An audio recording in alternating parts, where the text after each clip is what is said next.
नमस्कार, मी सतीश कुलकर्णी. श्रीपाद श्रीवल्लभांच्या कृपेमुळे अनेकांना अनेक प्रकारचे अनुभव आलेले आहेत आणि इथून पुढे येतच राहणार. पण मला आलेले अनुभव असे वेगवेगळ्या प्रकारचे आहेत. सहज सांगावंसं वाटतं म्हणून हे अनुभव जो सगळ्यांना दिसण्यासारखा आहे, अनेकांनी तो अनुभवलेला आहे. सत्य आणि वस्तुस्थिती या अनुभवामध्ये आहे. आपल्याला कल्पना असेल की जे भारत सरकारचं रेल्वे खातं आहे ते दिल्लीला आहे. अनेक प्रकारच्या जर काही प्रवाशांच्या सूचना असतील किंवा मागण्या असतील तर ते दिल्लीला पत्र पाठवून पाठपुरावा करावा लागतो. साक्षात खासदारांचं जरी त्या भागातील पत्र असलं तरी 6-6 महिने, वर्ष, 5-5 वर्ष कोणत्याही प्रकारचं काम होत नाही. वृत्तपत्रात फक्त बातम्या येतात, हे भेटले, ते निवेदन दिलं, ते पाहू म्हटले. पण अलीकडच्या काळात म्हणावी तशी कामं खासदारांच्या पत्रानुसार सुद्धा होत नाहीत.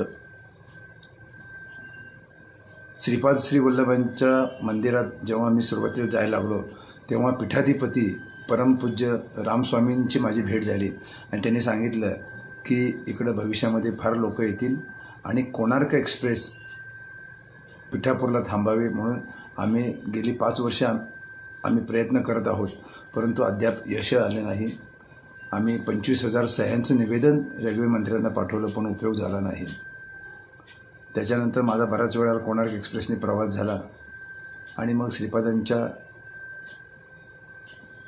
कृपा आशीर्वादाने काहीतरी आपल्याला मदत मिळेल, आशीर्वाद मिळेल या दृष्टीने मी प्रयत्न केला. एक पत्र पाठवलं त्यावेळचे रेल्वे मंत्री.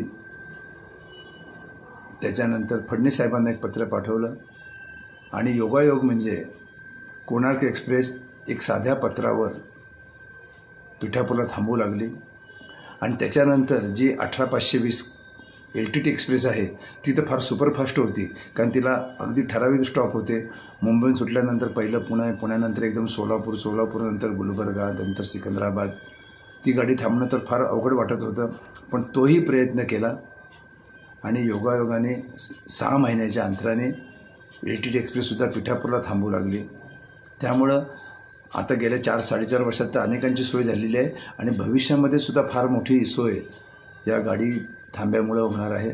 आता लोक प्रवास कसा करतात ते देव जाणार. 1 मिनटं थांबते म्हणून सामलकुटला जातात, 1 मिनटं थांबते म्हणून विशाखापट्टणमला जातात. भारतातल्या कोणत्याही रेल्वे स्टेशनवर त्या रेल्वे स्टेशनचा दर्जा समजून 5 मिनटं, 3 मिनटं आणि 1 मिनटं गाडी थांबते. आपण कसं प्रवास करायचा, गाडीत कसं चढायचं, इकडून चढायचं तिकडून चढायचं हे जर आपण ठरवलं तर गाडी भरपूर वेळ थांबते. तेवढा प्रवासी पण नसतात. उदाहरणार्थ एका डब्यात 70 ते 80 बर्थ असतात. सगळेच्या सगळे पिठापूरला बसत नाहीत. एखाद्या डब्यामध्ये 20-25, या दरवाजाने 10, त्या दुसऱ्या दरवाजाने 10, 25 सेकंदामध्ये काम होतं. लोक तिथंसुद्धा गप्पा मारतात, तिथेही गोंधळ करतात, सामान ठेवतात, खाली उतरतात. डब्यात शिरल्यानंतर आज जाऊन उजव्या हाताला आपण वळालो तर दारातली गर्दी कमी होती. तर हा प्रवाशांचा प्रश्न आहे. लोक प्रवाससुद्धा नीट करत नाहीत, गोंधळून जातात आणि अफवेवर विश्वास जास्त ठेवतात.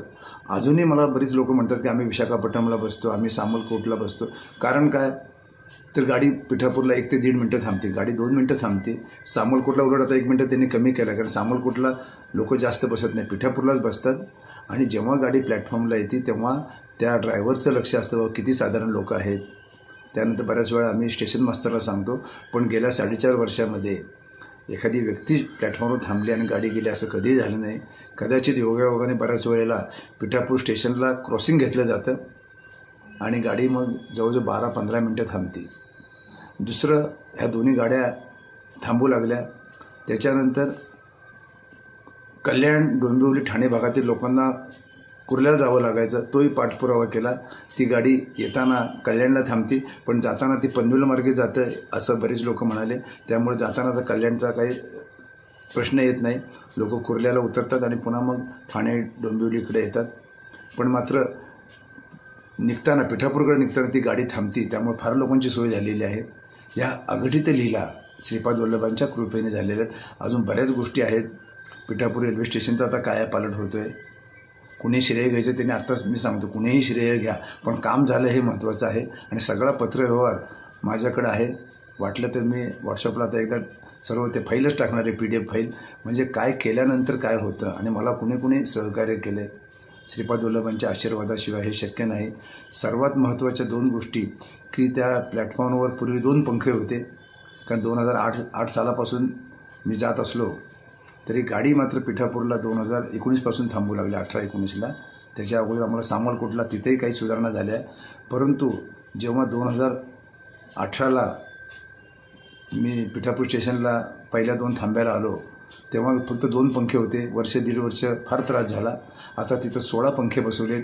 स्वच्छतागृह त्याची जर चावी मागितली तर स्टेशन मास्तर देतात.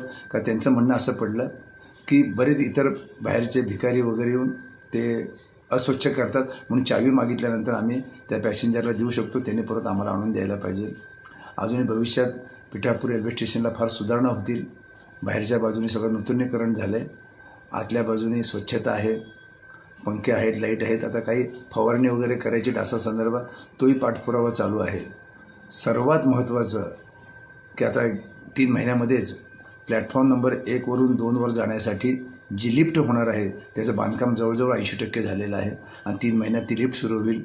सर्वात महत्त्वाचं श्रीपाद वल्लभांनी ह्या कामात तत्परता दाखवून त्वरित आशीर्वाद देऊन ही लिफ्ट मंजूर केली. त्यामुळे आता भविष्यात जे सिनियर सिटीजन जातील त्यांना कोणताही त्रास होणार नाही.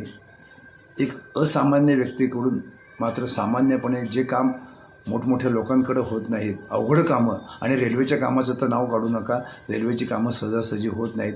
परंतु ही मी 4-5 जे कामं सांगली, गाडीचा थांबा, त्याच्यानंतर पंखे, स्वच्छता आणि सर्वात महत्त्वाचं लिफ्ट, या सर्व गोष्टी आपण करू शकत नाही.